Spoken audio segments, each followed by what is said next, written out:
Yeah. Hey. All right. Hey. Yeah, I mean. So we about to take off. Hey. Please do remain calm.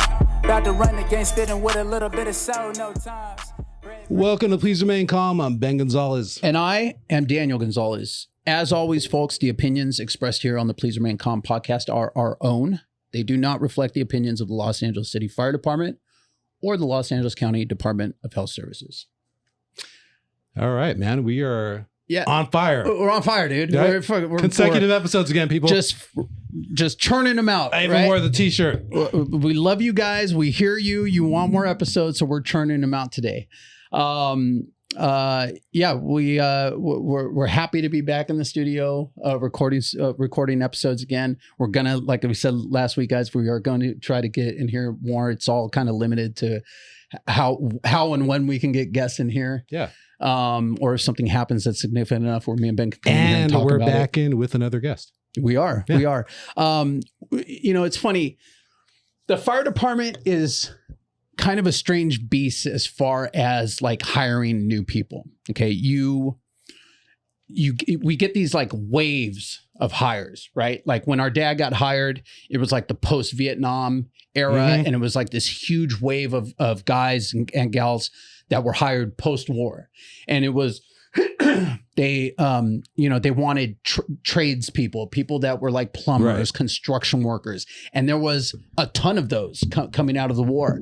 And so you got this wave in the mid late 70s of people getting hired. Then there's this lull, where maybe they'll hire like a class here, a class there, or something like that, until those guys that they hired in the 70s start retiring. And you get these mass retirements. And then, okay, here come the 90s, right? And another big wave cycle of hiring. So luckily for me, I kind of caught the tail end of one of those waves in the mid to late 90s, right? Got hired in 2003, but then Carlos, right? Coming after me, our little brother is 5 or 6 years younger, paramedic as well, EMT, all that stuff, thinking he wants to be a firefighter. Just happened to catch one of these kind of lulls where periods, we weren't hiring. It was like a 6-year hiring freeze or something. We had the same thing with guests on the show. Yeah. We went through everything and waited like 6-7 years to get on. And so there is this, people want to be a firefighter, and there's so many different factors that go into whether or not you get hired or what your journey is going to be. There's some people that take their first test and get hired off their first test.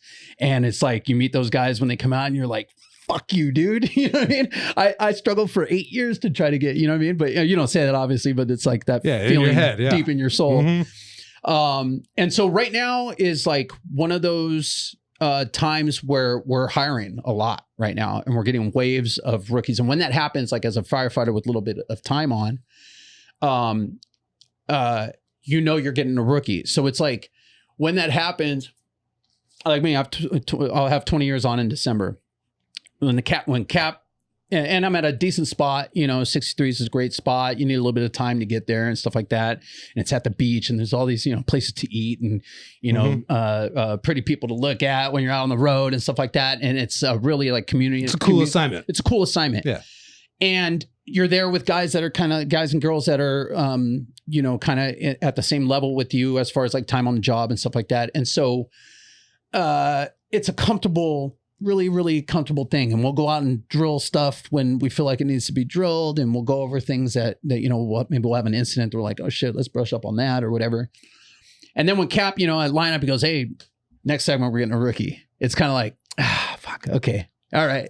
Because now, you got to kind of put a little bit more serious face on.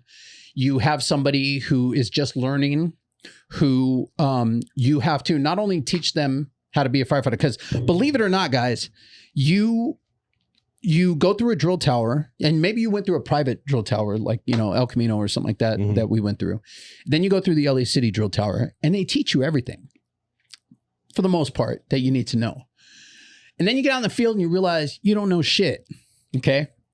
You really learn how to be a firefighter in that first year that you are on probation. You're being taught of what it's really like out in the field. And then probably the next year after you get off probation, when you're on your own and you don't have, people that are really, really keeping an eye on you and your safety and making sure you're doing the right thing, because at that point you've been taught everything. So you should know what your job is. And also you can work a sod day.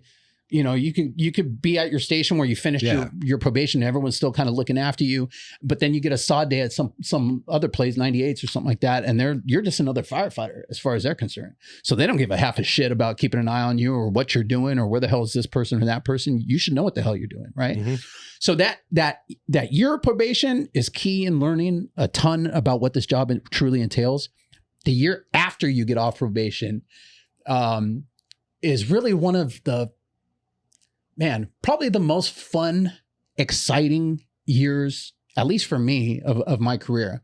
Because not only am I on my own, not only do you have this feeling of like, holy shit, I just accomplished something that not a lot of people could have accomplished, but you're also, typically you'll transfer to an assignment where you're going to be there for a minute. Mm-hmm. So you develop new relationships, you develop friendships that, could potentially last for your entire career, the rest of your life. You meet people's families, you go on, station trips. You really create a bond with the guys and girls in your fire station that, believe it or not, helps you to perform even better at incidents where lives are on the line. Yeah, because you care. Because you care, man. Mm-hmm. You care about the people that you work with. And when I say work, I really mean live, right? Right. We're talking 10 shifts out of the month if you don't work any overtime. But if you pick up overtime, which is where we really make our money, you spend as much time with the people at your fire station living, cleaning, cooking, scrubbing toilets, bullshitting, joking, working out, all that stuff, talking about family, talking about feelings, all that stuff, as much as you do with your family at home. I mean, really, it's almost a 50-50 split. Some people spend more time at work than they do at home. Right. And those don't tend to last very long, those home relationships. But you really have to be cognizant of that balance that you have with home and work.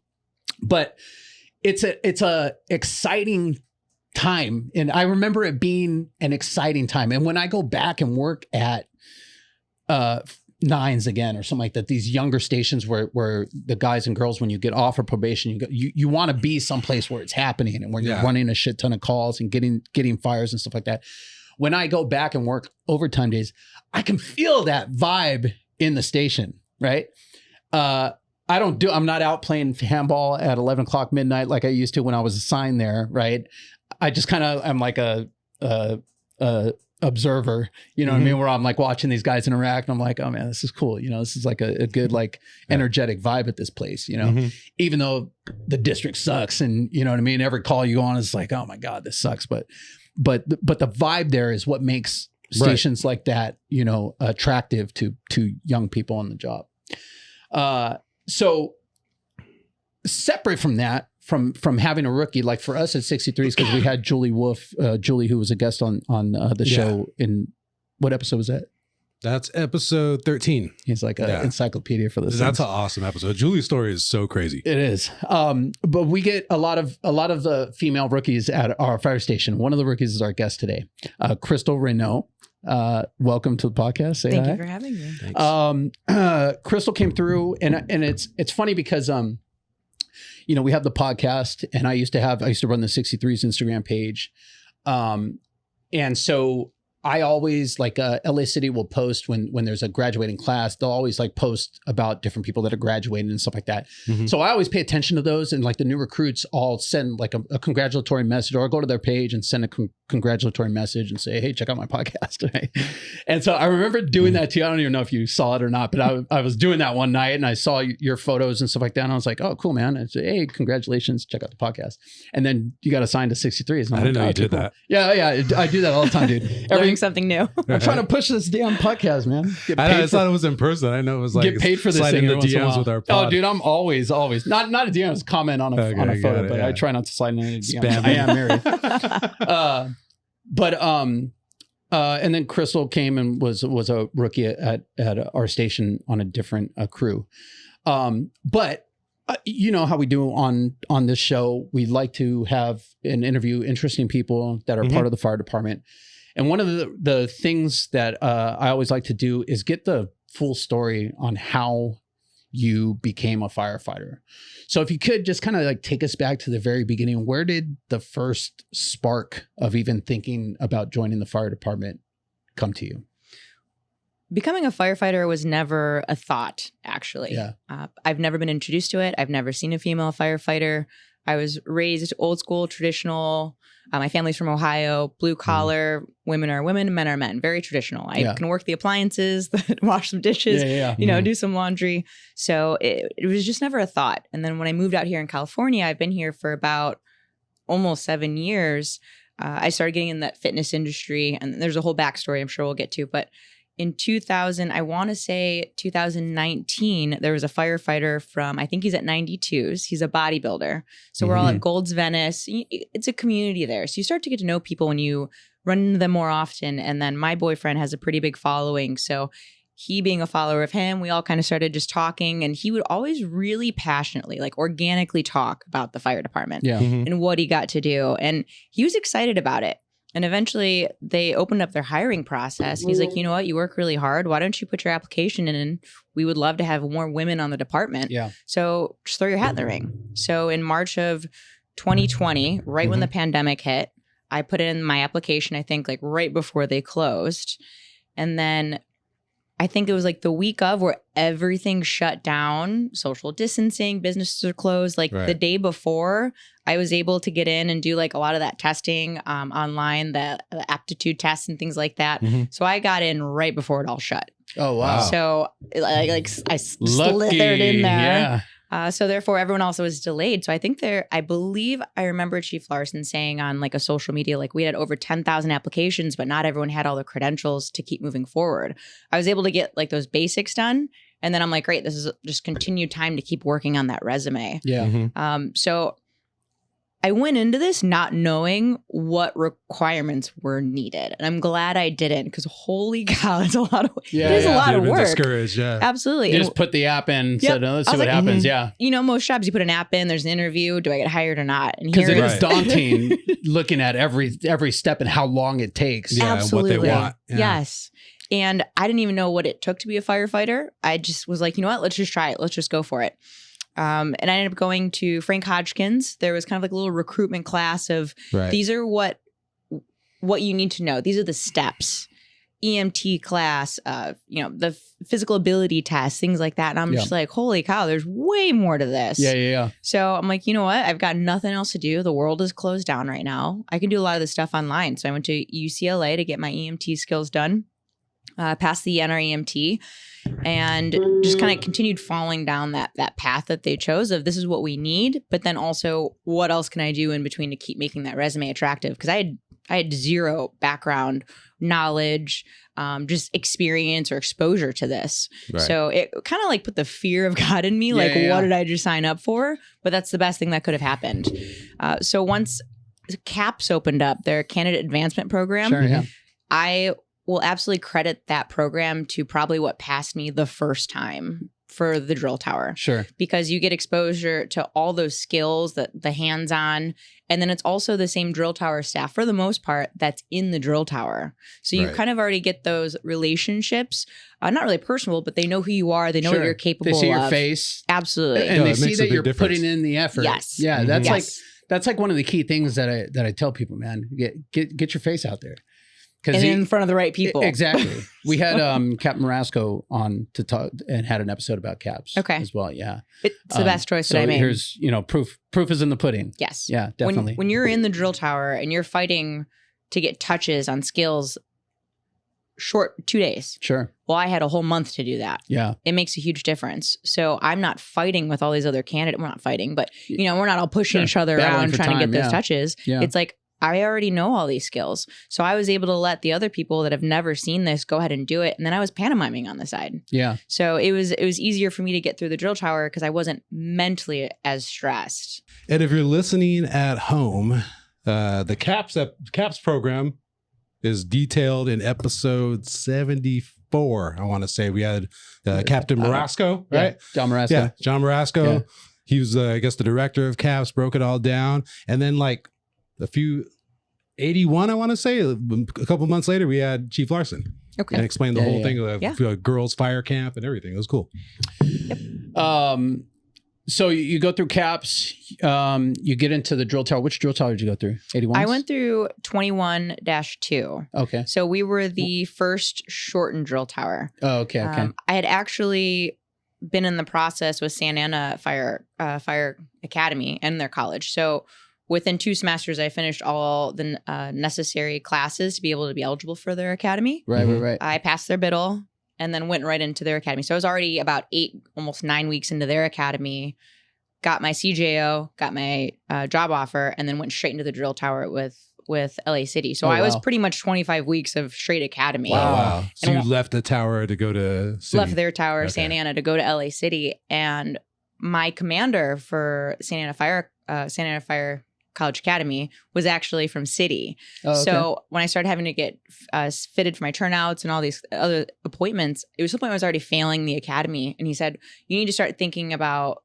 actually having that job offer, because if you get hurt here, that's not going to be good for you. Yeah. But True. I asked him, I said, I want to stay. I want to learn the skills. I want to get as much exposure and experience and be able to kind of pick the minds of all these instructors before I get to an actual academy and have to go through what I hear is going to be pretty quite tough. And he was okay with that. So I got to stay for up to those 8-9 weeks, and then went right into LA City. For LA City, I just had so much feedback of it. It's one of the toughest of the departments.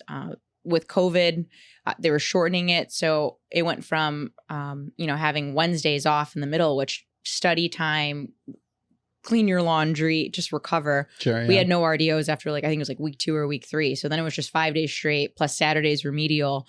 It was a beating. It was a beat down physically, mentally, emotionally, spiritually, all the above. Sure, yeah. So it was a very tough academy, but a lot of my background in personal training and fitness, my own physical fitness journey, is probably what got me through their drill tower. Because at 5'4.5", and maybe don't shortchange yourself. a little extra half inch with the boots on, it is a tough academy to go through. Yeah. And I absolutely think that one CAPS, but then my bodybuilding background, if I didn't lift as much as I do and train as hard as I did, I don't think I would have passed without that background. So I'm appreciative of everything I've gone through to be able to get through that. And the drill tower is hard. I can remember going through and thinking damn, I wish I worked my legs more. You know what I mean? Going up the tower, shit, I wish I worked my legs more. And then building that strength over time in the drill tower, and kind of getting firefighter physically fit. There are specific reps that you get in doing things that you develop technique for, to make it easier and stuff like that. Then you get out into the field and you have your first big fire, and you go, oh fuck, this is a whole nother level of tired. Like I could lay down on the ground and shake right now for a half hour, and that, that would make me feel better, kind of tired. I can remember thinking in some of my early first fires, this is the most physically challenging thing I've ever done in my entire fucking life. Actually being in a good big, commercial firefight where you're sitting on a 2.5, or you're manipulating a 2.5 or something like that. So, definitely having a background, or if you guys are, up and coming, get your ass in the gym. Work your legs. Obviously have a full body, workout routine, resistance training, but get your cardio in, hit the stairs, and get in the gym and start working out now. Because I'm telling you right now, and this is coming from somebody who, I played, I've been an athlete my whole life, played football and baseball in high school, played a little bit in college. It's definitely the most physically demanding thing that I've ever done in my life. So you go through the drill tower, and not everybody graduates the drill tower.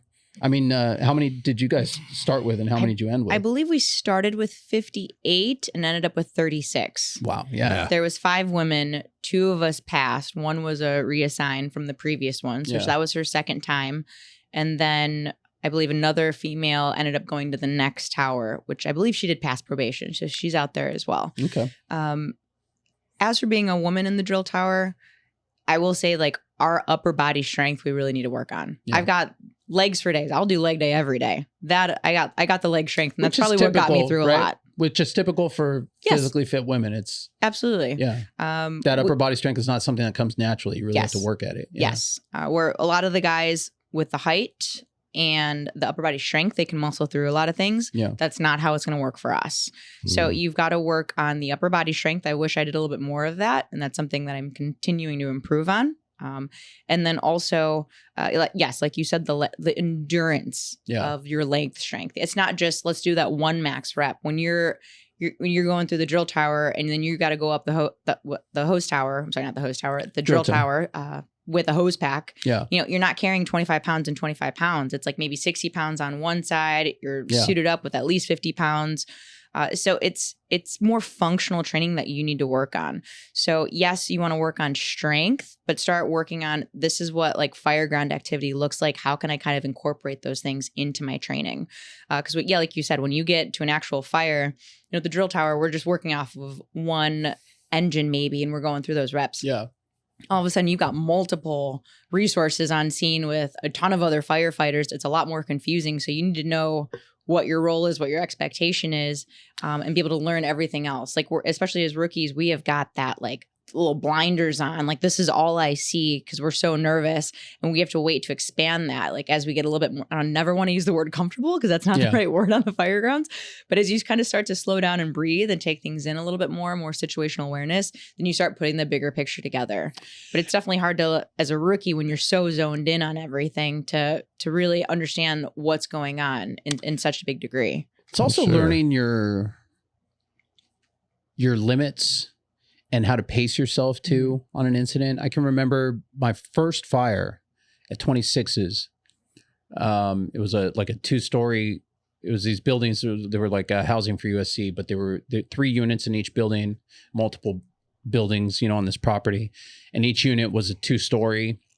And they're right next to each other, and we had fire blowing through, you know, the first floor and second floor windows on the middle unit. You can get up there, get up to the roof, cut, pull, smoke everywhere. You know, didn't have the tillermen and the AO didn't have their masks on, so I didn't put my mask on, of course. You know what I mean? So you're getting a little bit of smoke sucked in and all this stuff. And then, you know, they put the fire out. So we go to, and you're the rookie. So you're like the little bitch of the company, you know, Hey, go get this. Hey, go get that. Hey, go do this. Hey, pull that, pull this. And it's all to learn, but it's all physically demanding as well. And I can remember doing a overhaul in this place, and we're on the second floor, and it's hot in there, and I'm the only one still with my full turnouts on and stuff like that. And I can remember feeling like, holy shit, dude, I am lightheaded. And my AO, Kerry Fenske's fucking great guy, Captain 2 now. He just, you know, I'm 26's rookie, and there's pride in that too. You know what I mean? If your rookie is fucked up, it's a reflection on you guys, you know? So working at this thing, and then I could feel myself like, and Fensky grabbed me by my turnouts, he pulled me in, he goes, "Don't you fucking pass out. You hear me? Don't you pass out." And it was almost like a slap in the face, you know? Okay, no, I got it, sir. You know, I won't, you know?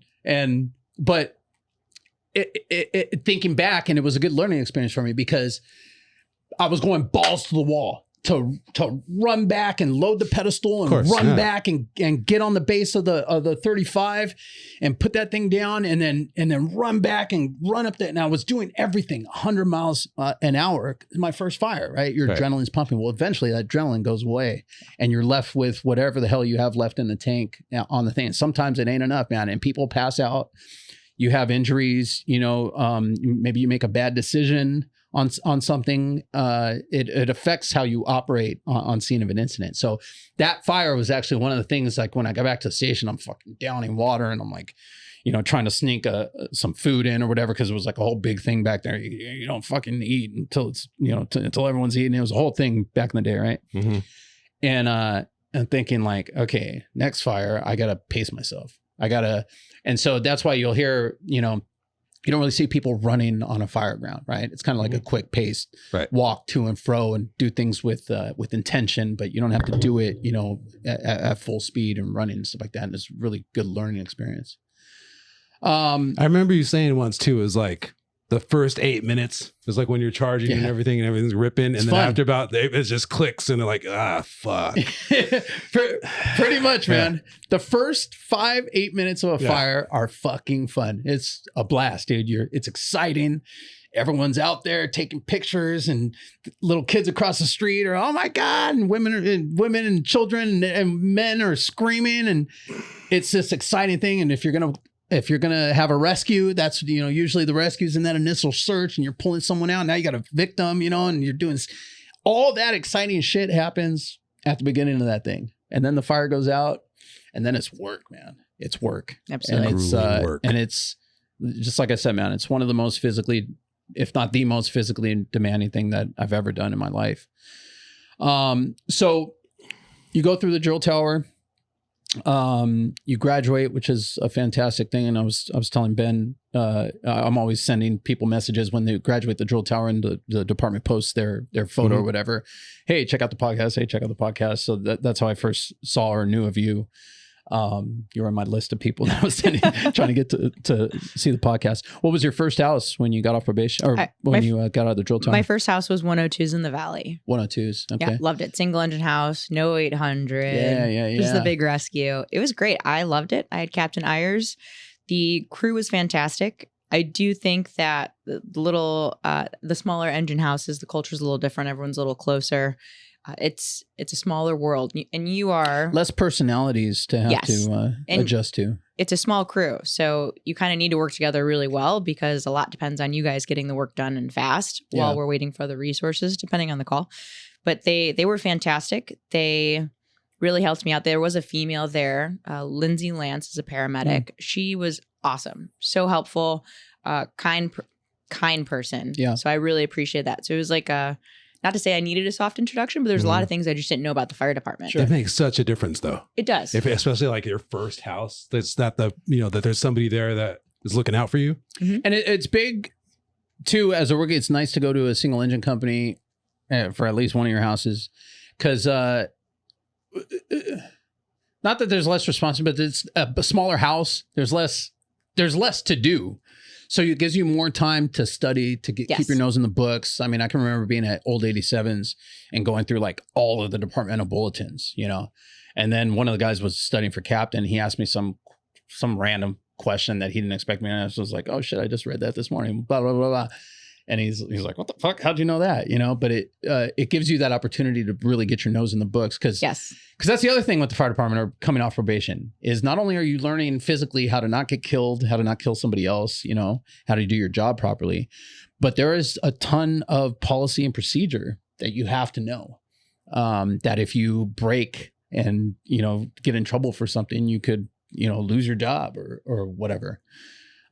So it's there's the physical aspect of it, and then there's the brains aspect of it that you have to cover. So 108s or 102s. 102s was your first house, and then you came over to 63s. Yes.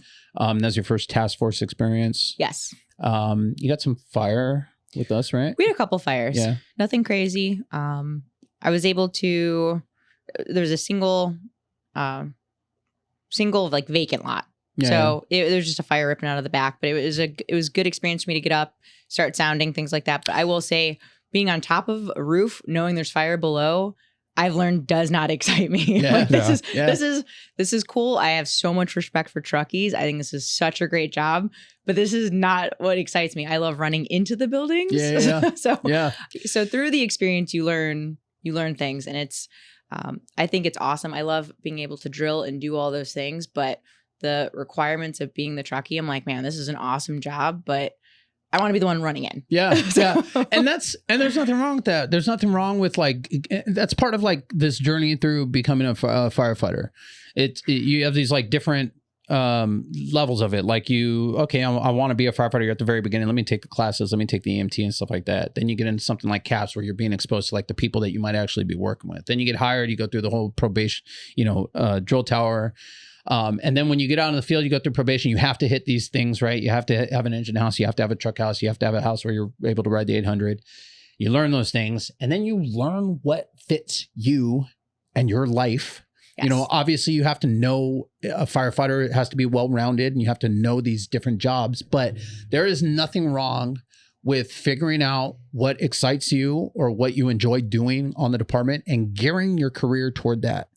And there's always going to be people that have an opinion on what you should be doing, right? Yeah. And you have to not ignore that. Obviously you want to listen to people's opinions and take whatever you can from everybody on this job. But I always tell rookies and my interns, man, don't fucking listen to it. Nobody really, in the end, when it's all said and done, you have 20 years on the job and you look back at the times you've been in trouble, the places that you've been at, the places you've left and where you've come and stuff like that. Nobody really gives a shit what you do, right? They just want to put their opinions and stuff on you. Yeah. So you kind of have to like take that with a grain of salt and go to, it might be arson or it might be, you know, whatever. But here's the other thing too, though, is now it's a whole different age that rookies are coming into. Yeah. You know what I mean? There's the social media captain. Yeah.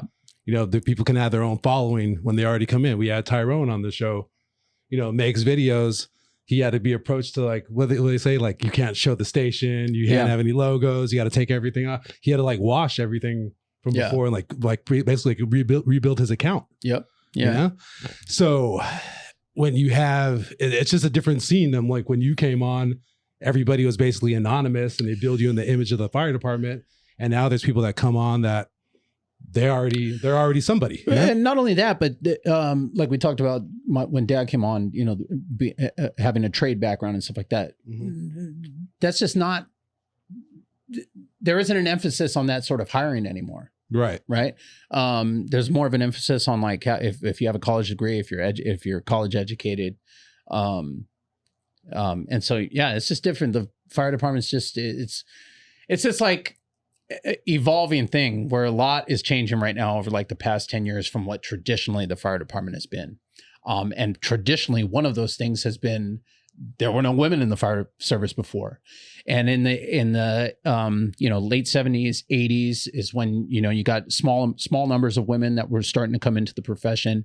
I can remember our dad coming home with a t-shirt that had a big picture of a woman with blonde hair and a fire helmet on and a big red circle and a slash through it. And it was a t-shirt that he wore. And at the time it was like, oh yeah, or we go camping, you know, with other firefighters. And it was like the funny t-shirt that my dad wore, you know what I mean? And looking back at it now, you're like, oh shit, you know, that's crazy. Can't even imagine something like, you know, how much somebody will get fired for having something like that at the firehouse. Right. For sure.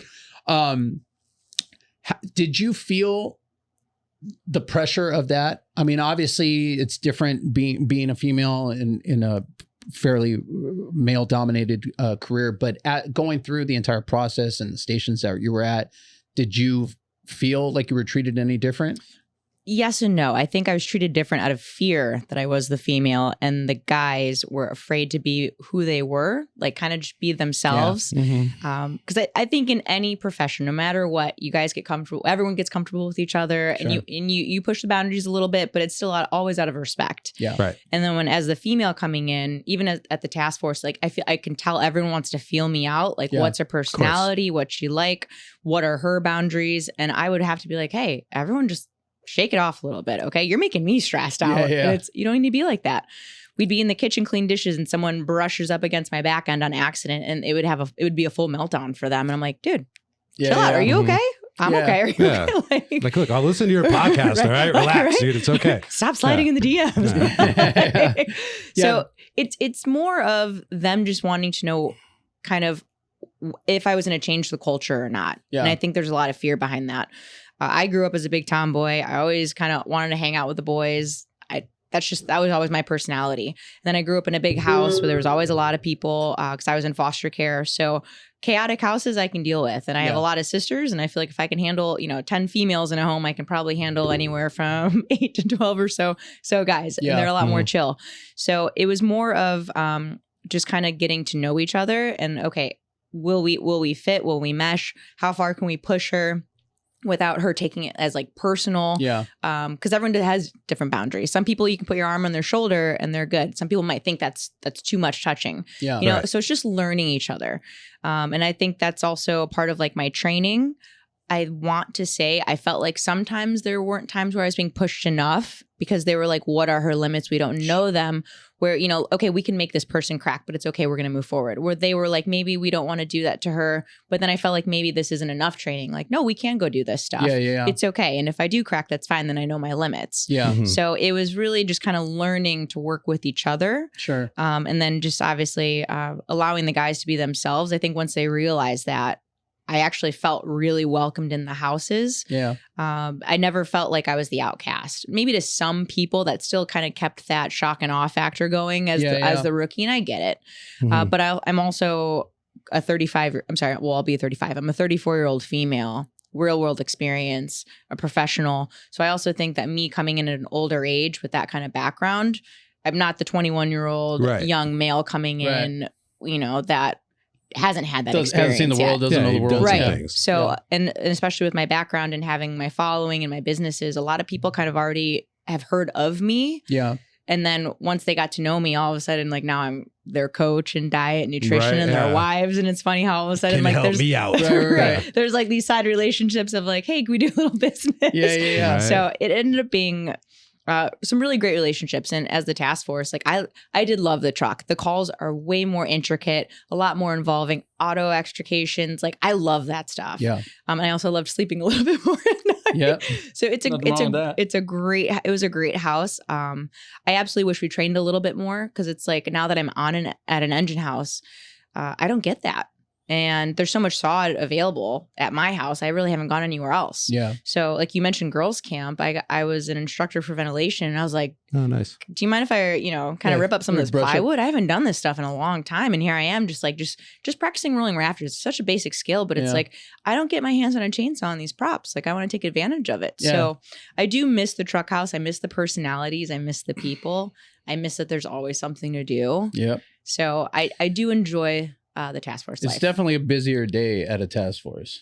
But hearing you describe being a rookie on a task force and like comparing it to like Julie's story from like, I guess it's 40 years ago now. But yeah, it starts the same. She's in the gym all the time, bodybuilding, has no idea about the fire service. Somebody approaches her at the gym, says, hey, we need women on the fire department. And she goes through it. And the same thing, like saying, that her being a bodybuilder is what got her through the tower and, Absolutely. got her on the job. But the contrast is her being a rookie. She said everybody's trying to prove to her that she doesn't belong there. Absolutely. And it was like a mission to get her to quit. Yes. Yeah. And that's how it was back then. Yeah. You know what I mean? That's how it was back then. Thank God we're evolving. Yes. I think just the world is evolving in general. And that was one of the opportunities that I wish I had was to be able to sit and talk to Julie. Mhm. I was previously given the heads up, as the rookie. She was a little, put a off hard to ass. okay. She's a hard ass. We'll go that direction. Yeah. I was trying to be nice. Yeah. So anytime that I saw her, it wasn't like a super positive interaction. So I kind of just, you do you. I'm still old school. Like, these are my superiors. These are adults to me. I'm going to respect them, whatever their opinion is. And if she wants to say whatever she wants to say, that's fine. I'm not going to say anything back. So I just let that one go. It used to crack us up because like I said, they've always sent us female rookies. Number one, I think because the dorm, maybe, I don't even remember if the extra bed was in there when you were there, but you have this female like icon on the fire department.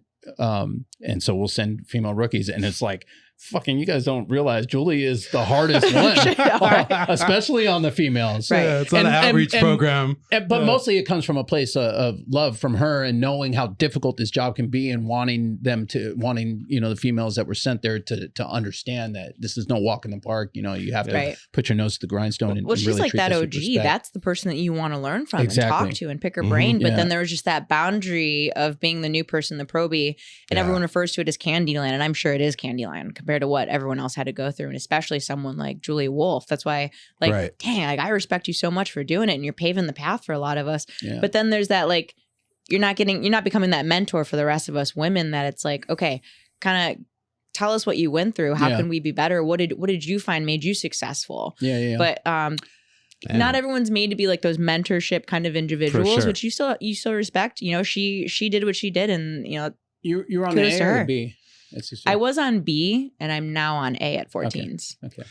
That makes me more appreciate Julie's episode more now. Yeah. knowing that that's the case. Because she opened up and she told us that story is crazy. Yeah. The one about the Palomar Hotel. Yeah. Man, that story is wild. And then she had a personal rescue story. She got attacked by a shark on her canoe. It's fucking crazy. Yeah.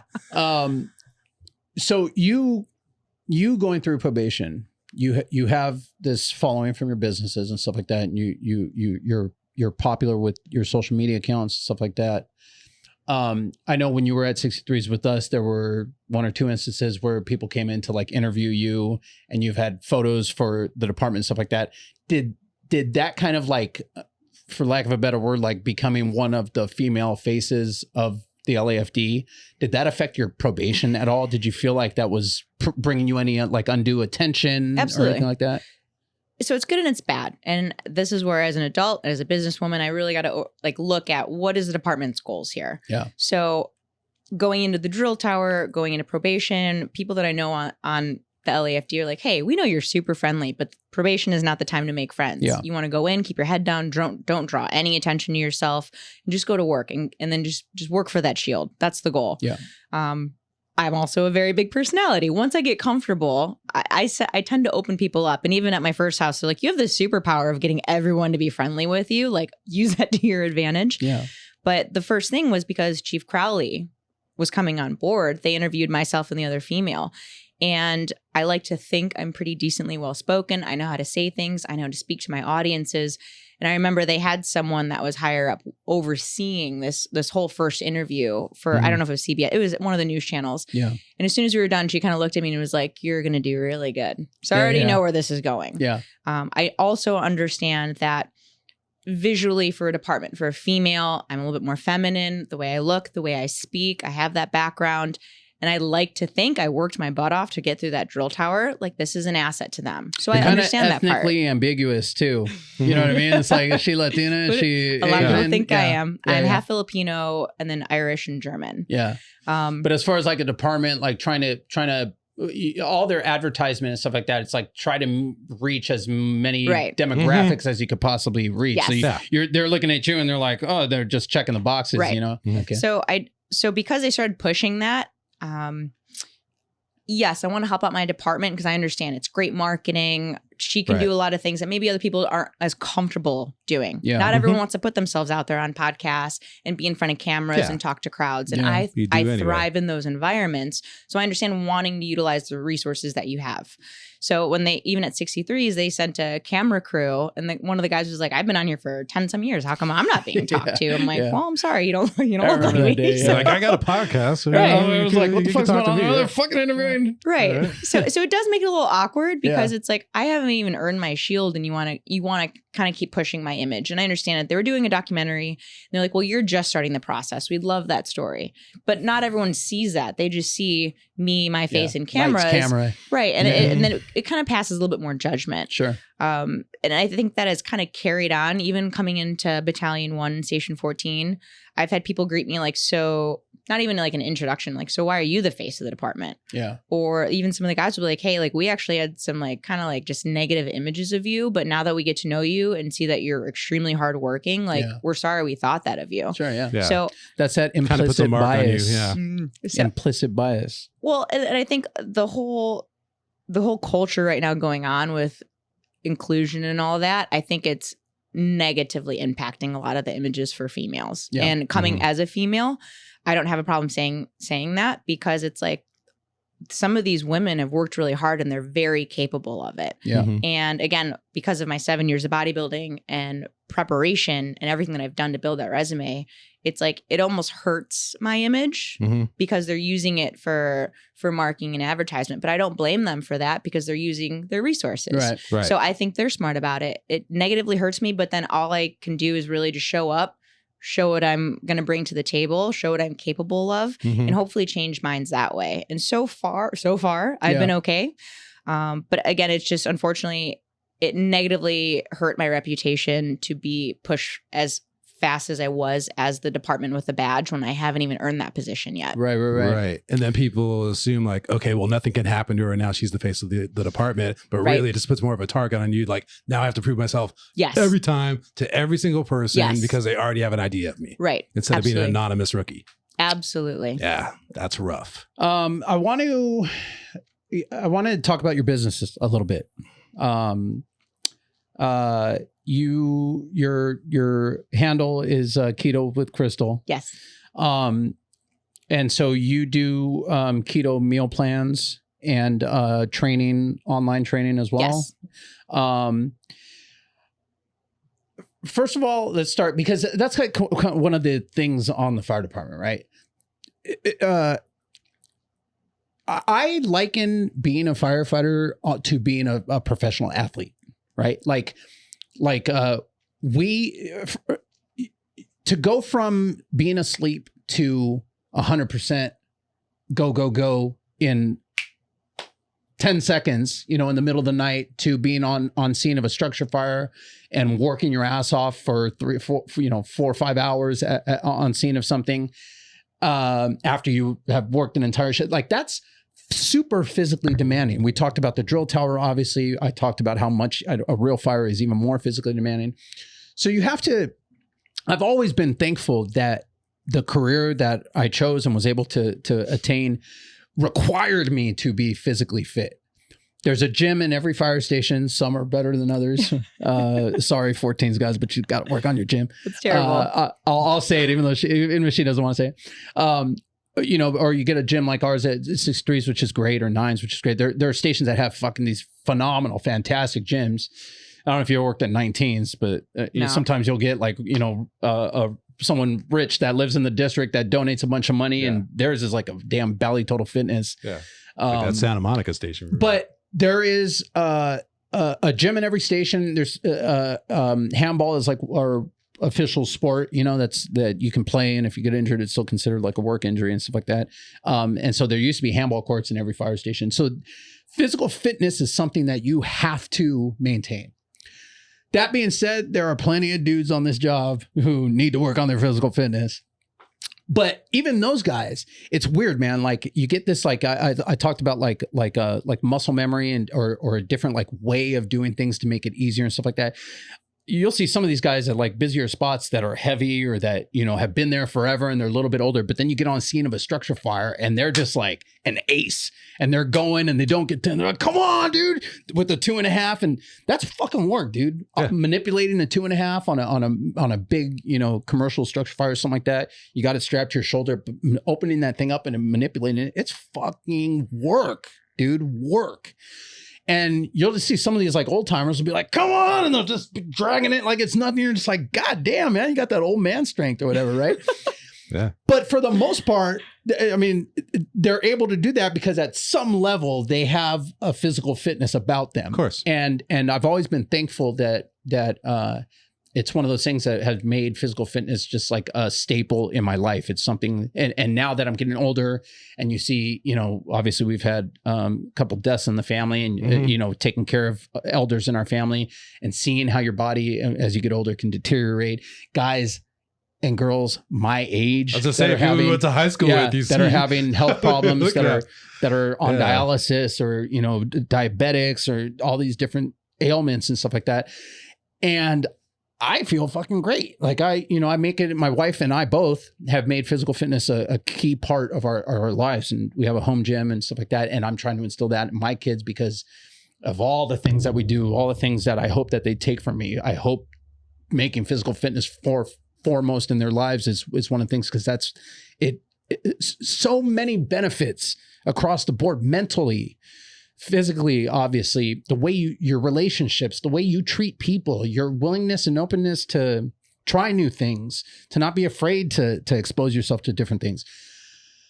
So I started that whole thing with, that's one of the things about the fire department. There's always like, what's the new diet? What's the new fad? Yeah. I can remember when Atkins was, first came out, everyone's fucking doing Atkins and like, oh, give me a burger, but take the fucking bun off it. Everyone wants to try keto too at first when they first hear about it. Oh, no shit. Okay. And then, people do it for a little while, and then next time you see them, they're fat, and you're like, what the hell, dude? Right, you got a headache. Keto. Yeah. And so there's always something. There's always some new fad or new workout, or when CrossFit came out, everyone's fucking doing CrossFit.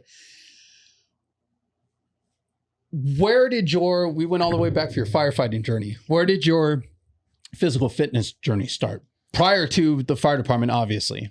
So about 10 years ago, I was about 25 years old. Just being, young, you're invincible. You can eat whatever you want. You can do whatever you want. I was a waitress, a cocktail waitress. So long nights. I had 2 different jobs. Eating Taco Bell, I think 3 to 4 times at midnight. That was just my normal on my way home from working the night shift. And eventually it caught up with me. I sit on a lean day, like 125. I had gotten up to about 140 some pounds. And I just felt like crap. I was tired all the time. I couldn't remember like simple names of people that I interact with every day. Even my mom just stepped in like, hey, something's off with you. Let's just get you checked out. So I found, and this is what really started my fitness journey and what it is today, is I went to the right kind of doctor who took my blood work and said, listen, you physically don't look that bad.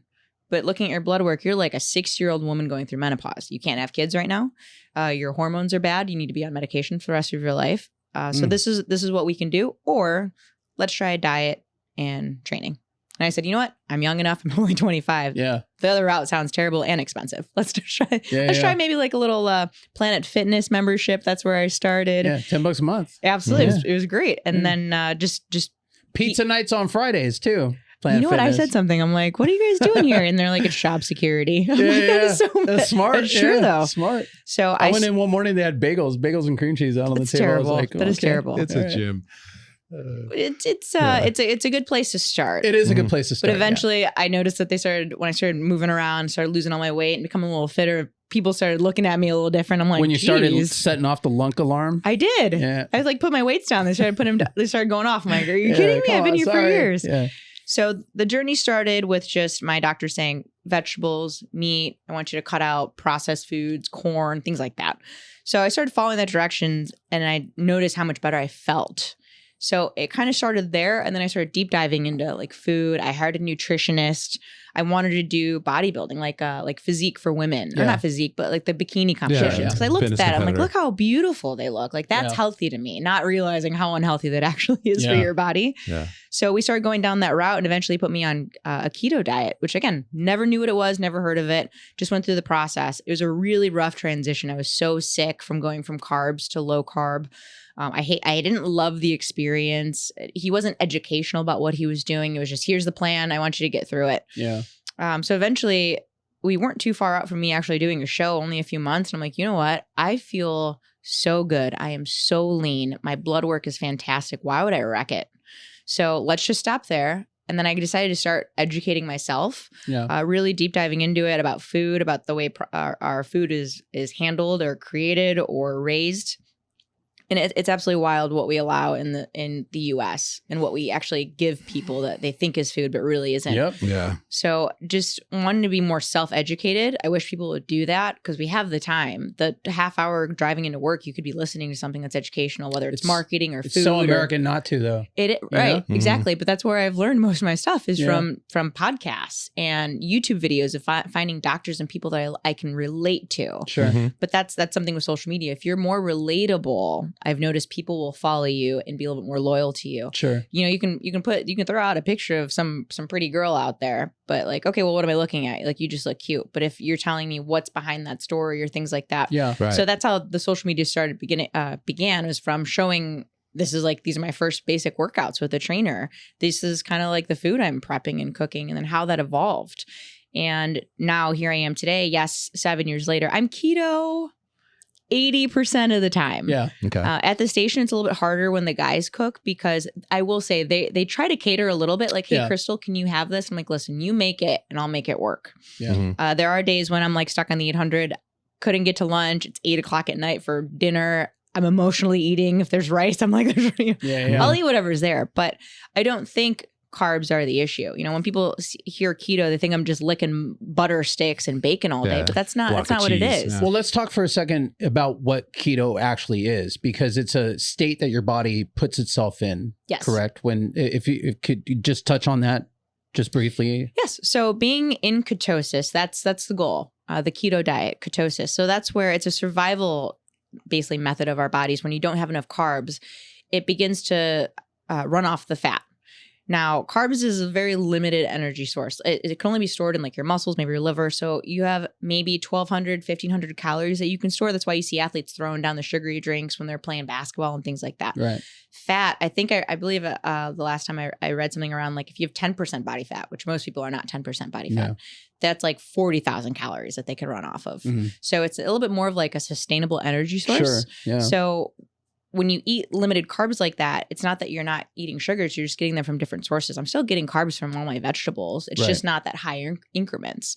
And then also any sugar that your body needs, your brain needs sugar, but your body also can make it. It's a little bit of a different process. But again, it's when it comes down to the diet, like everyone, I think it's just, there's so much information out there for people to process. I try to put it as like single ingredients. You're eating things that come from animals, grow from the ground. It's not coming from boxed or bagged items. So you're instantly getting rid of the chemicals, the fillers, the processed foods, the preservatives, all those things that are not made and to be intentionally eaten by humans. Right. And I think that's what causes a lot of our health issues. And plus, when you start eating, you know, if you want to get some sugars from fruit, absolutely. I love that stuff. But it's really just eating foods that are unprocessed. Right. Right. And it's natural food. Exactly. Yeah. That's what we were intended to eat. Right. The problem is that we are a society of everything has to be so fast. Yeah. Everything's fast food. The poor quality of meats that these restaurants or fast food places are giving us, all the seed oils. It's like back in the day, you used to have home cooked meals. You know, you're controlling what's going in your food, but we don't do that anymore. Yeah. You know, you look at physiques back in the 50s, they were much different than they are these days. Yeah. Well, the overall population of the U.S. was totally different. Right. But now everything's so fast. Everyone's so stressed. Everyone's got no lack of sleep. And especially with the department looking at health, it's like, I've only been on in the field for a year. And especially with having the 800 now, it's like when you don't get that sleep, as soon as you lose sleep, everything else goes. Yeah. Your hormones, you're not able to recover at night. Your hormones that you're supposed to produce at night, just the REM, like that's out the door. Yeah. I can definitely tell I've lost a ton of muscle on probation. And then even the next day, you kind of need to like recover a little bit depending on how your night went. Sure. Yeah. And then you go right back to work. Yeah. So physically, it's very difficult on the body. So then to control as many factors as possible, most people aren't as picky. I don't want to say picky, but particular about what they eat and what they're exposed to. But I think that if we as a department really gave our department tools to buy better foods, better choices, maybe be a little more educated in nutrition, you'd prevent a lot of sick, injured, things like that. So I think that it should be an investment that we create, because even just males, testosterone, you know, I would love to know what the levels are when someone gets on when they're young, and then kind of what it is 5-10 years later. I, as a female, I don't have testosterone being produced all the time like the guys do. So it's even harder on our bodies. Right. So I absolutely think there should be some kind of studies where eventually it is supplemented. Like, you want us to perform at our best, but you're ripping our bodies apart. Yeah. You should maybe consider how to help us to maintain those healthy levels so that we can keep performing to the ability that you need us to. I spent a little bit of time on the EMS committee at the union, and there actually is talk about like supplying us with like Whoop straps, and really kind of keeping track of, you know, what happens to our heart rate, what happens, you know, in the middle of the night when we're, woken up, you know, just kind of keeping better track. That. Oh, it really is, dude. Yeah. When you think about it, yeah. Especially when you start digging into it and you learn how important sleep is, how important REM sleep is for your body's recovery, just your and physical like demand all the time. Like they do that with like football teams. Yeah, you know what I mean. But you're doing the exact same thing. How do you so you get into this keto diet for your own personal reasons? It helps your health, you feel a lot better. How do you transition from being somebody who got into the diet and started feeling better as a diet to turning that into a business? From sharing my experience, I was able to build a following from that. I think people related weight loss journey. This is what I'm doing. Again, being personable, sharing that experience. So you were posting that on your social media just as a, hey, this is what's up with me. It was kind of my own accountability account. Were you thinking I might turn this into a business at that point? No attention. No, okay. I started a social media and I started posting that, and it was kind of like, it held me accountable. Sure. I didn't have anyone that really supported it. Yeah. People were telling me I looked beautiful when I was, you know, all that extra weight. And then all of a sudden I started eating, you know, low carb things. So like, what are you doing? You're going to ruin your body. I'm like, you didn't say anything before. Yeah. So it was my way of just keeping myself accountable. It made me feel good to kind of put out what I was doing. Cause then you'd be surprised how many people support you that you've never met. Yeah. So to get that support, totally. it felt really good. And I needed that because I didn't have that with friends and family. So it just kept building. Yeah. And eventually people started asking for help. And Joey, who does that for a living, he's been in this industry for over a decade, 15 some years of being an athlete and stuff. He goes, people charge for that, right? Yeah. Oh, okay. Well, maybe I'll look into it. So I ended up I looked into it. I built my own website. I went to a doctor that does certification following his programs. And it was already stuff I already knew, but I'm like, I might as well just try it just to have kind of that backing behind Sure, it. yeah. So just from allowing people, I'd be like, hey, if you don't mind me taking you on as a client, let's kind of see how it goes. It's kind of an experiment if you don't mind. And then eventually it just took off and I was able to create an income from that, which is fantastic. Yeah. Yeah. Yeah, totally. How did getting on because you were doing that full time, obviously prior to being hired. Yes. How did getting hired with the fire department affect that? And how do you balance the two? Is it difficult? I stopped taking on clients for the most part during going through the drill tower and the probation, but that's because a lot of it's social media based. Yeah. And before I even got on, generally they'd speak to us like, hey, just get rid of social media. Don't be on it. You don't want anyone to be like, oh, you were doing this all weekend. Why weren't you studying? Yeah. Your drills sucked. It's because you were maybe sitting there cooking in the kitchen. Yeah. So I didn't want to give anyone any ammo towards me. Sure. Yeah. So Smart. that income took a hit, but it's fine because I was getting another income from the department. So, double-edged sword, I'm like, let's just leave it. It'll be on the back burner. But not only that is I also launched my second company, which is a food snack company. You said a snack company? So I've actually brought you guys some bars. Whoa. Hey. So working, once you start getting a bigger following, there's companies will start looking at you like, hey, this might be a symbiotic relationship. If you promote our products, we'll take care of you for it. Then I started realizing like the products I'm promoting, I'm like, this is kind of like crap. Yeah. It looks like crap. It tastes like crap. I'm like, I don't want to eat this and I don't really want to support this anymore. So once the pandemic hit, I lost a lot of contracts because everyone's like, we don't know where the economy is going. I'm like, I don't want to work for anybody else anymore. I'm tired of it. I'm tired of people dictating what I do. Yeah. So I decided to reach out to some friends. I hired some Michelin restaurant experienced chefs to work on this project. And we created 3 snack bars. There's no chemicals, preservatives, fillers. They're all handcrafted, baked out of a commercial kitchen. I think it's a fantastic project that is just waiting to explode. But the drill tower hit me, and without that social media power, without the extra time, social media is a full-time job. I'm sure you guys know. Yeah. I couldn't balance all of it between clients, the fat counter, and then drill tower and probation. I was like, I'll just wait till probation's over. Yeah. So once the shield kind of came, it was like okay, this is just it's a small step in a long career. Yeah. But it's just at least like an achievement moment for me. Sure. Totally. But I am Big able hurdle. Yes, absolutely. To get past. Yeah. But I'm able to at least start putting a little bit more energy into it without knowing it's going to be held over my head that Crystal has something else going on. Of course. Right. Now you're free to unleash the rest of your plan. Yeah. Right. So now my plan to take over the Crystal world. now. So, here are bars. yes, it's a balancing act. But my goal is to make as much change in this world as possible, whether it's with my clients, whether it's with the community, in the city, with the department, and then hopefully with this company. I know that's going to be a global, I don't want to say takeover, but that's the goal. That's the goal. Yeah. It's just, again, I want to set the example of what we can have. And it's something that I'm pouring my heart and soul into, and I want to get it out there, which is why I brought you guys samples just so you to try. I don't know. I brought them to 63s a little bit. But I think I brought you guys like some old ones I found like shoved in the bag. It was a little stale. No, I'm saying. So these are all fresh ones. There's a brand new flavor that's not even produced yet for everybody else. I made you a couple of samples, but it's, again, I want to leave this world a better place in whichever way I can do that. So I probably have a little bit more on my plate than I should, but I handle a lot very well. Yeah. Great. I want to, we're getting close to time here, but I want to just touch on obviously the fire department is a different beast than other careers. It takes you away from your family. It takes you away from home a lot.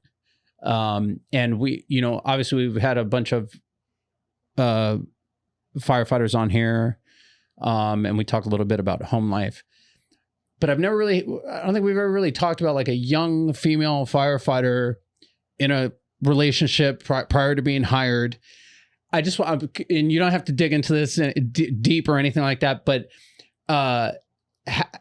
how has being hired on the fire department with all your responsibilities and everything outside, and the relationship that you had, and that being kind of a symbiotic relationship as well, because you're both fitness personalities, and he has a huge following as well.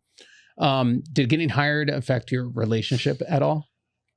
There's a bit of a story. So Joey and I had actually separated when I was kind of going through this process. So it was kind of I'm doing this for me. I need to get my footing down. Were you already separated before, just before it happened, or did it happen kind of smack dab in the we weren't middle? in a good place when I applied. Gotcha. Okay. And then we ended up separating. We were both in LA. I moved to Orange County down in Costa Mesa. So I was living on my own, had my roommates.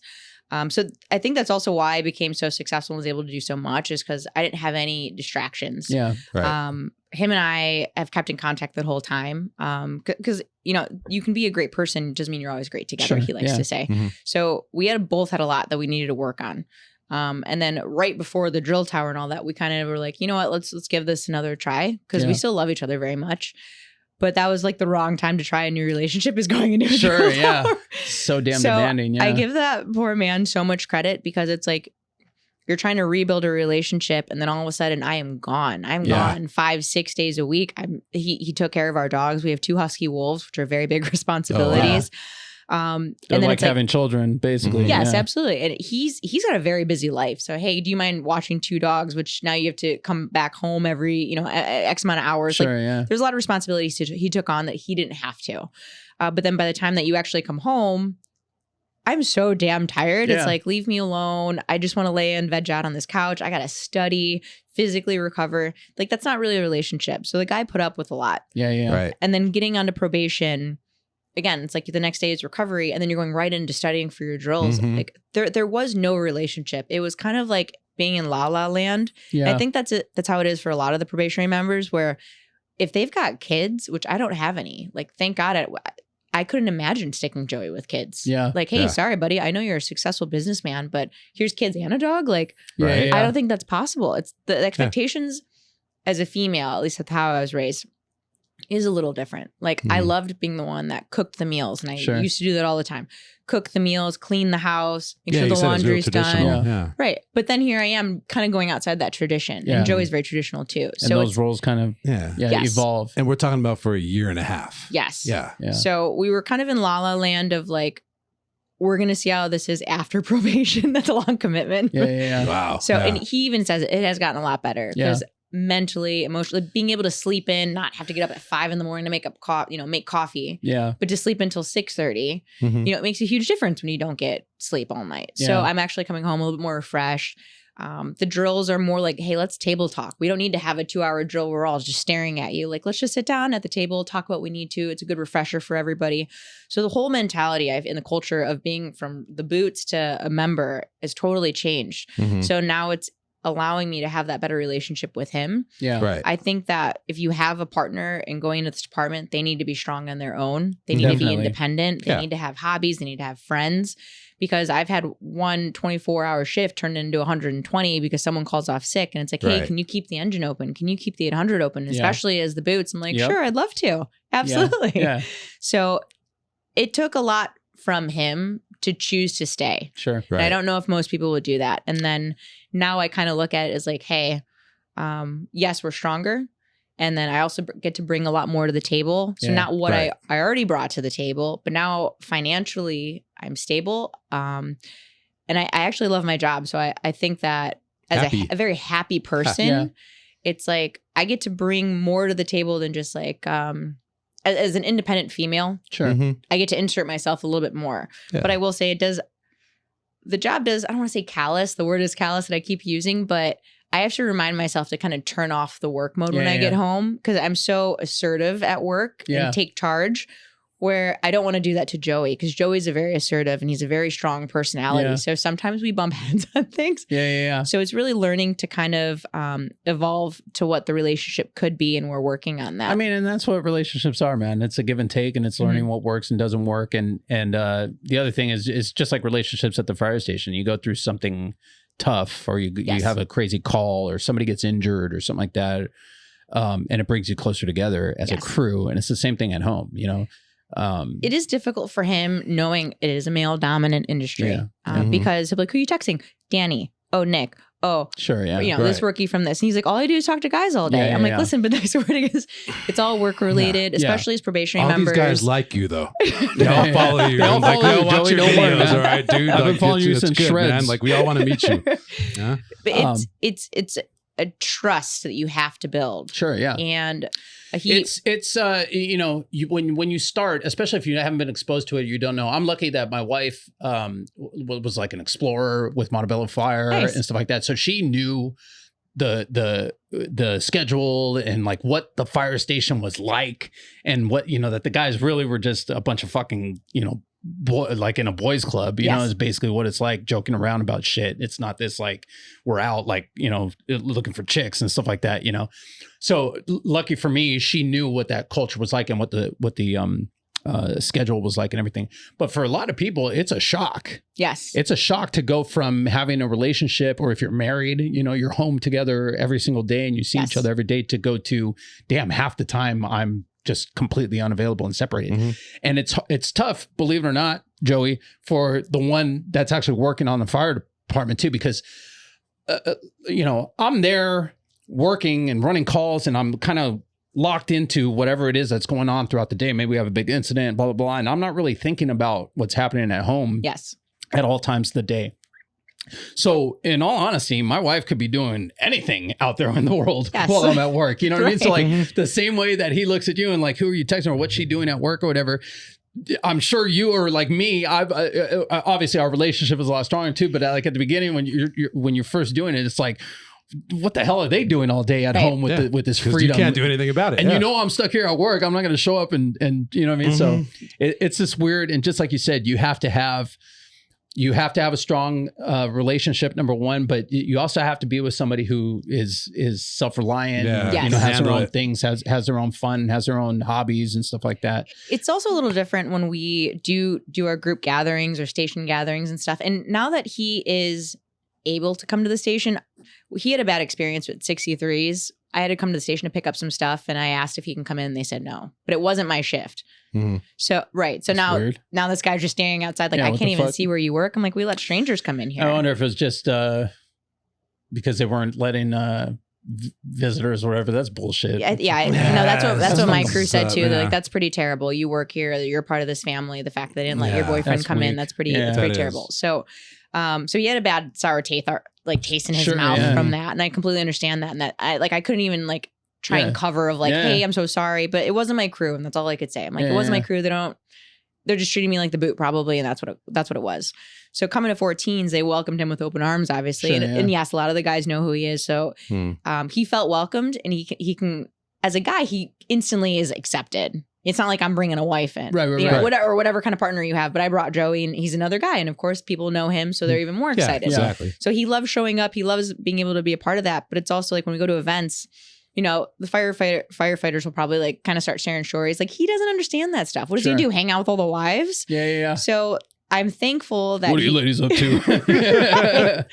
So it's nice that he at least can get accepted by the guys pretty quickly. He's so much more comfortable because he's like, now that I know your crew and I see what good guys they are, he's like, I trust you being there and that they're going to take care of you and you're going to take care of them. Again, symbiotic relationship. Yes. Well, this was cool, but we've got to wrap it up. Yeah. Thank you so much for coming. I've been trying. I know we've been talking and trying to get you in here for a while now. See, guys, we are really trying to get guests and stuff. It never stops. Plug your businesses and where people can find you, your social media and all that stuff. Absolutely. Keto with Crystal. That's my handle for Instagram. Well, I'm not so much on Twitter, but TikTok, Twitter. Instagram and TikTok are my two biggest things. I want to expand onto YouTube. That's huge right now. So I do have all the handles for them. It's just utilizing them now that I have the time. As well as Fat Counter. Fat Counter is my new snack company that I'm getting out there. So if anyone wants to try anything, I can probably set up a code with you guys if you want. That's awesome. But like I said, I got the bars for you guys. Happy to. Awesome. Again, my mission is just to be able to expand as much as I can. Properly. Sorry. It is spelled a little different. It's Fat, F-A-T, Counter, Kounter. You can look it up, .com. Easy website. Cool.